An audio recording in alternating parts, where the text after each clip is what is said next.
ఒకవైపు సహజ నటి జయసుధ అధ్యక్షతన ఏర్పడిన జ్యూరీ కమిటీ సభ్యులు తెలంగాణ గద్దర్ ఫిలిం అవార్డ్స్ ఎంపిక కోసం వరుసగా సినిమాలు చూస్తున్నారు. ప్రతిరోజు ఉదయం 9 గంటల నుంచి మధ్యాహ్నం 3 గంటల వరకు వీలును బట్టి 2 లేదా 3 సినిమాలు తిలకిస్తున్నారు. తాజాగా గద్దర్ ఫిలిం స్పెషల్ అవార్డుల ఎంపిక కోసం సీనియర్ నటుడు మురళీమోహన్ అధ్యక్షులుగా మరో కమిటీని నియమిస్తూ ప్రభుత్వ ప్రత్యేక కార్యదర్శి టి వినయ్ కృష్ణారెడ్డి ఉత్తర్వులు జారీ చేశారు. ఈ కమిటీలో దర్శకులు కె దశరథ్, కూచిపూడి వెంకట్, నిర్మాతలు డివికే రాజు, కె శ్రీధర్ రెడ్డి, ప్రముఖ కూచిపూడి నాట్యగురు డాక్టర్ వనజా ఉదయ్, నటి ఊహ, సీనియర్ జర్నలిస్ట్ కె ఉమామహేశ్వరరావు ఉన్నారు.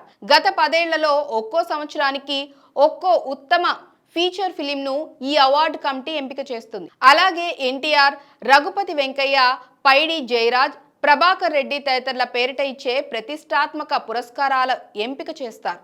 ఉత్తమ సినిమా పుస్తకం ఎంపిక కోసం సీనియర్ జర్నలిస్ట్ భగీరథ, వడ్లమాని కనకదుర్గ, వి మధుసూదన్లను నియమించారు. గత ఏడాది ప్రచురించిన పుస్తకాల్లోంచి అత్యుత్తమ సినిమా పుస్తకాన్ని ఎంపిక చేస్తారు.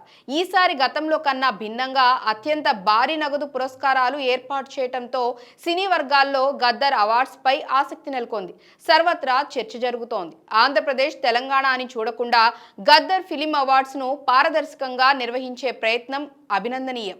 ముఖ్యమంత్రి రేవంత్ రెడ్డిని అభినందించాలి. జూన్ 14న హైటెక్స్ లో గద్దర్ ఫిలిం అవార్డుల ప్రధానోత్సవం కనీ విని ఎరుగని రీతిలో నిర్వహించనున్నారు.